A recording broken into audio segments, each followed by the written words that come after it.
to my quick look at Stardew Valley.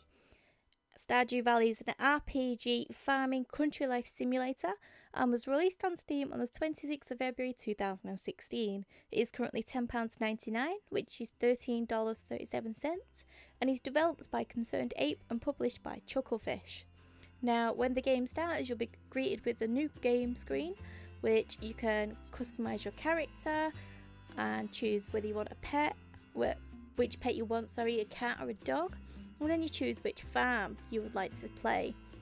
The game then starts, which unfortunately poor grandpa is seriously poorly and passes away.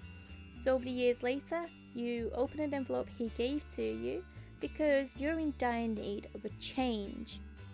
Now, there's 5 different farms you can choose from. You've got the standard farm, you've got Riverland farm, which is surrounded by water and is made up of lots of little islands. I really like that farm.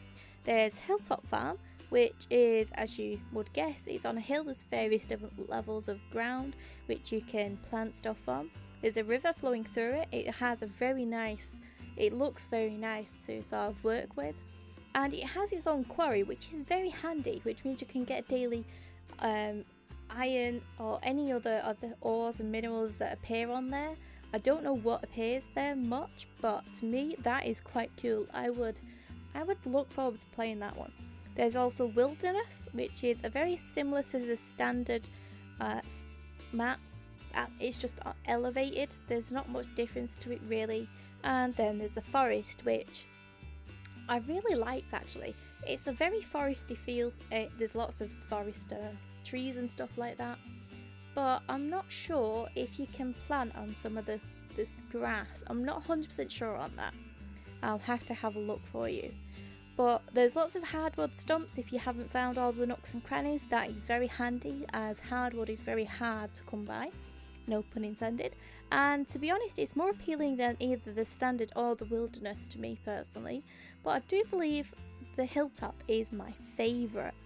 Now, the rest of the game is the same. You're still Pelican City. The layout is exactly the same. There's no difference at all. Now, this is a farming game, so there's 4 different seasons. You've got winter, summer, spring and fall. Now, during them different seasons, there's different crops you can buy and sort of harvest. Now, you can either you have to purchase seeds at Pierre's store, or later on in the game you can get this machine which when you harvest your crops, if you put them in it, it will produce seeds from them. You will however lose that harvested products. Now there's also the country life aspect of it, where there's lots of people and you're in kind of a small town. There's nobody else, it's just you and these few people.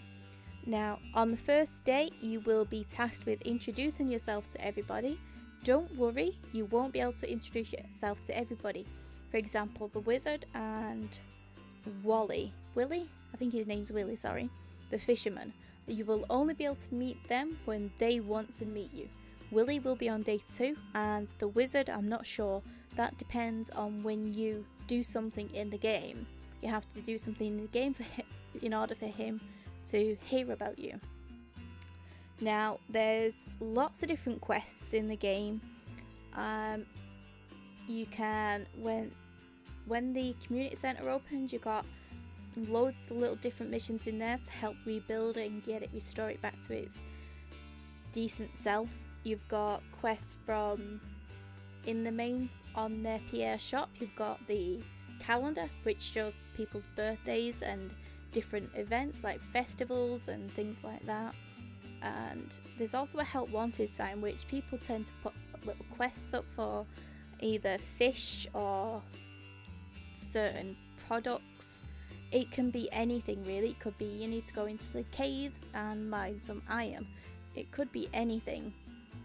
Now, with regards to the people in the town, you can become friends with them. You can become boyfriend and girlfriend. You can get married. You can have children, which is amazing.